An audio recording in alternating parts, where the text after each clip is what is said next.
Vamos falar sobre um sentimento que todo mundo conhece: a dúvida. Mas e se a gente olhasse para ela de um jeito diferente? Não como um problema, mas como um convite? Um caminho espiritual que leva direto para o mistério da existência. A gente conhece bem essa sensação, né? É aquele momento em que o chão some. O que parecia super sólido, de repente vira uma névoa. E aí começam a pipocar aquelas perguntas na cabeça. Será que eu tô no caminho certo? Afinal, qual é o sentido disso tudo? E aquelas respostas que a gente tinha na ponta da língua, elas simplesmente evaporam. Pois é. E aqui está a grande virada, a ideia central que a gente vai explorar hoje. E se essa crise toda, essa incerteza, não for um sinal de que algo deu errado? E se for, na verdade, o comecinho de um despertar? Algo muito mais profundo. É nessa perspectiva que a gente vai mergulhar agora. Bom, para começar, a gente precisa entender de onde vem nossa relação com a dúvida. Porque, no geral, a nossa cultura ensina a gente a ver a dúvida como uma inimiga, sabe? Algo que a gente tem que derrotar e o mais rápido possível. Pensa bem. Desde criança, a gente é treinado para ter resposta para tudo, para buscar certezas. Dúvida vira sinônimo de fraqueza, de medo, de não saber. A gente sente uma pressão gigante para acabar logo com a incerteza, achar um caminho e se agarrar nele com unhas e dentes. Só que as grandes tradições espirituais, elas vêm com uma visão completamente diferente disso. E é aqui que a chave vira de verdade. Para essas tradições antigas, a dúvida não é uma prisão, não é uma barreira.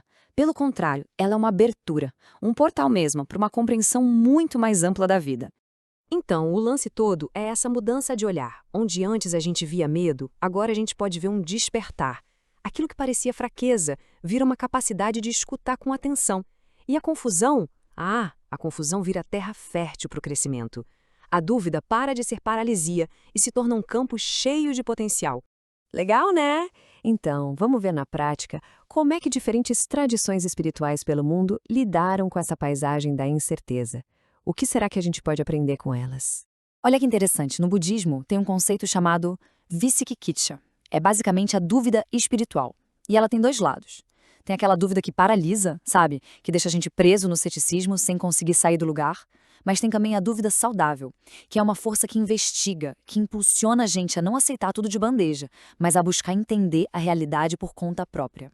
A história do próprio Buda, o Siddhartha Gautama, é o exemplo perfeito disso. A jornada dele não começou como uma certeza. Pelo contrário, começou com uma dúvida gigantesca. Quando ele viu o sofrimento pela primeira vez, a pergunta, por que o sofrimento existe? Nasceu dentro dele com tanta força que o fez largar o palácio e começar a busca que, no fim, o levou à iluminação. Já o taoísmo tem uma outra visão fascinante. A ideia é abraçar o mistério. É como se a vida fosse um rio, o Tao. E quanto mais a gente tenta controlar, colocar em caixinhas, mais a gente se afasta do fluxo natural. A sabedoria de verdade não é ter todas as respostas, mas sim reconhecer o tamanho do que a gente não sabe. O shintoísmo, lá do Japão, vai para um caminho parecido. Ele ensina que uma mente cheia de certezas é uma mente barulhenta.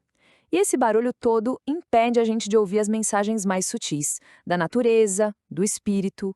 A dúvida, nesse caso, age como um silenciador. Ela acalma a mente, dissolve aquela arrogância do eu já sei e coloca a gente de volta num estado de escuta, de sensibilidade.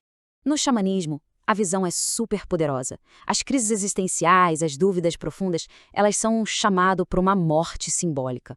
Calma, não é uma morte de verdade. É a morte daquelas velhas identidades, das certezas que não servem mais. E a dúvida? A dúvida é o lugar onde isso acontece. É como um casulo, um espaço fértil onde essa transformação rola para que uma nova forma de entender a vida possa nascer. Ok, tudo isso é muito bonito, mas como é que a gente traz essa sabedoria toda para a nossa vida, para o dia a dia? Como a gente transforma a nossa relação com a dúvida na prática? A mensagem que une todas essas tradições é muito clara. Sentir dúvida não é falhar espiritualmente, muito pelo contrário. Na maioria das vezes é um sinal de que a gente está crescendo. É um sinal de que a mente está saindo do raso, das respostas prontas, e mergulhando em busca de uma sabedoria mais de verdade, mais profunda. Então a grande questão no final das contas não é como eu acabo com a dúvida. A questão é como eu aprendo a caminhar junto com ela, como coexistir com o mistério de um jeito mais consciente. Essa nova abordagem é um convite para a gente tratar a dúvida como uma professora. Uma professora silenciosa. Cada pergunta que surge vira uma aula, um convite para olhar mais fundo, para explorar lugares novos na nossa consciência.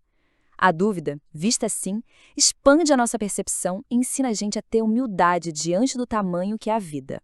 E isso muda até o nosso conceito de paz, né? Porque talvez a paz de verdade não seja a ausência de perguntas, não seja até tudo resolvido. Talvez a paz seja a serenidade de conseguir viver bem dentro do mistério, abraçando as perguntas que aparecem no caminho. Então, e se a dúvida não for um obstáculo, mas o tempero?